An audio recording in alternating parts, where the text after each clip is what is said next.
بعد أما بعد أعوذ بالله من الشيطان الرجيم بسم الله الرحمن الرحيم قل إن الموت الذي تفرون منه فإنه ملاقيكم ثم تردون إلى عالم الغيب والشهادة فينبئكم بما كنتم تعملون.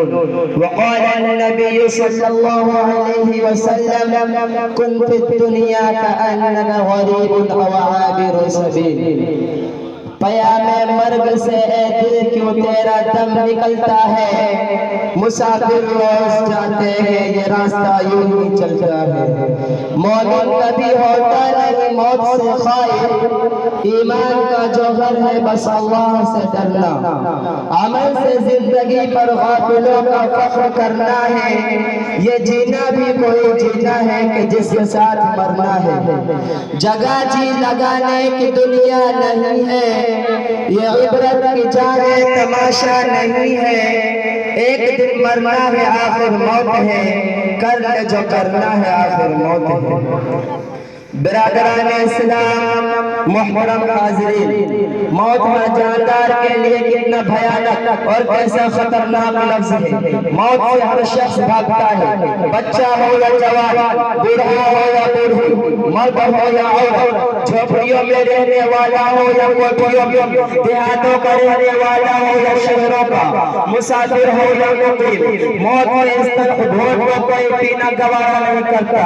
موت کی آواز کو کوئی سننا نہیں چاہتا، مگر اس کے باوجود موت ہر ایک کے پاس آتی ہے. کبھی تو ماں کی گود میں آتی ہے اور ماں کی آرزو کو خاک میں ملا کر رکھ دیتی ہے، اور کبھی یہ بھرپور جوانی میں آتی ہے اور ہزاروں کے تمناؤں پر پانی پھیر دیتی ہے، اور کبھی یہ بڑھاپے میں آتی ہے.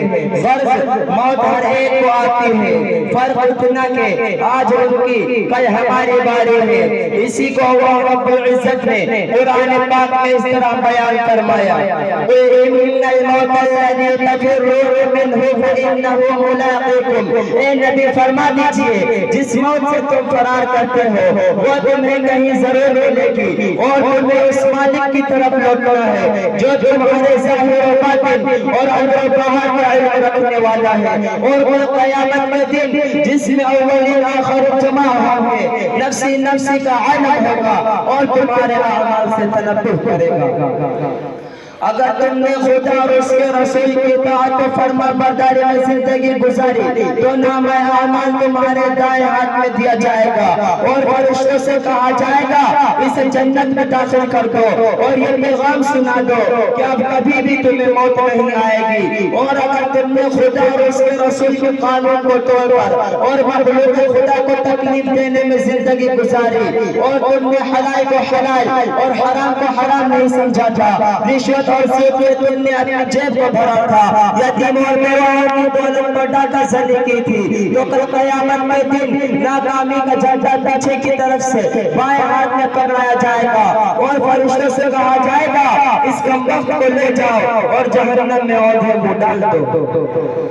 میرے دوستو، دنیا میں انسان دولت کمانے اور حاصل کرنے کی بڑی کوشش کرتا ہے، راتوں میں جاگ کر، دنوں میں تھکار کر اور خون پسینہ ایک کر کے جمع کرتا ہے. لیکن جب انسان کو موت آتی ہے اور اس کی روح پرواز کر جاتی ہے تو لوگ اس کی ساری دولت لے لیتے ہیں. اگر اس کے بدن پر کوئی زیور ہوتا ہے خواہ وہ معمول ہی کیوں نہ ہو اسے بھی اتار لیتے ہیں، اور اس سے اپنی دولت سے سوائے کفن کے کچھ حاصل نہیں ہوتا. ساری چیزیں یہی پڑی رہ جاتی ہے، کوئی چیز اس کے ساتھ نہیں جاتی. لوگ محلہ دھلا کر کفن پہنا کر قبرستان کی طرف چل دیتے ہیں اور قبر میں دفنا کر سارے لوگ واپس چلے آتے ہیں، کوئی اس کے ساتھ نہیں ہوتا.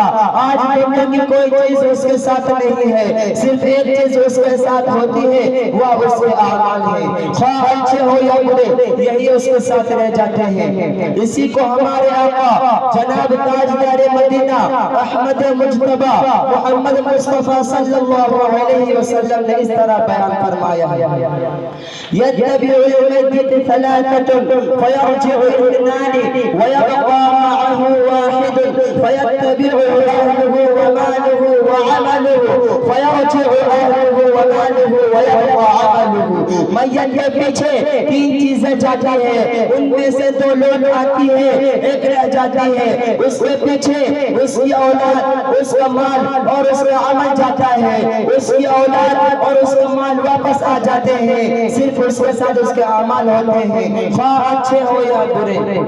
دوستو سوچنے کا مقام ہے وہ عمل جو قبر کی کٹھن گھڑی میں کام آنے والا ہے وہ ہمارے پاس کتنا ہے، اور وہ اہل اولاد وہ مال و متاع جو اس مشکل وقت میں ہمارا ساتھ چھوڑ دیں گے، اس کو جمع کرنے کے لیے ہم کتنے فکر مند ہیں، جمع کرنے کی کیا چیز تھی اور جمع کیا کر رہے ہیں۔ میر انیس نے اس کا نقشہ اس طرح کھینچا ہے، کیا کیا دنیا سے صاحب مال گئے، نہ دولت ساتھ گئی نہ اطفال گئے، پہنچا لحد تک آئے سب لوگ، پہنچا لحد تک آئے سب لوگ، ہمراہ اگر گئے تو اعمال گئے۔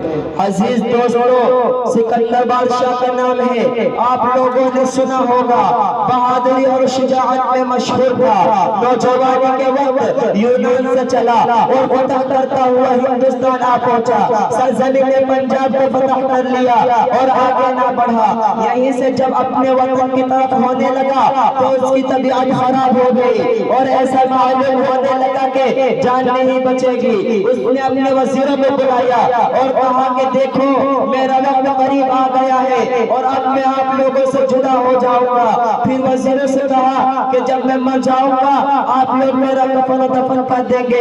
انہوں نے کہا حضور زندگی بھر ہم نے آپ کا نمک کھایا ہے، اگر آپ کا کفن و دفن بھی نہیں کریں گے تو ہم سے زیادہ نمک حرام کون ہوگا۔ پھر سکندر بادشاہ نے کہا دیکھو میرا آخری وقت ہے اور آخری وصیت ہے، جب میں مر جاؤں گا آپ لوگ مجھے کفن پہنا کر دفن کے لیے لے جاتے تو میرا ہاتھ کفن سے باہر نکال دینا۔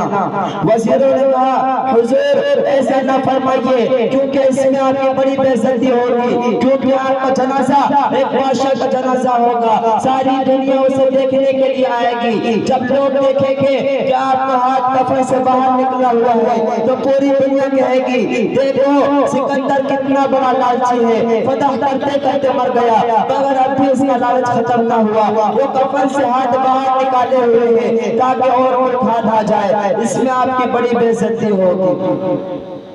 انہی چند باتیں بول کر اپنی تقریر ختم کرنا چاہتا ہوں۔ وما علینا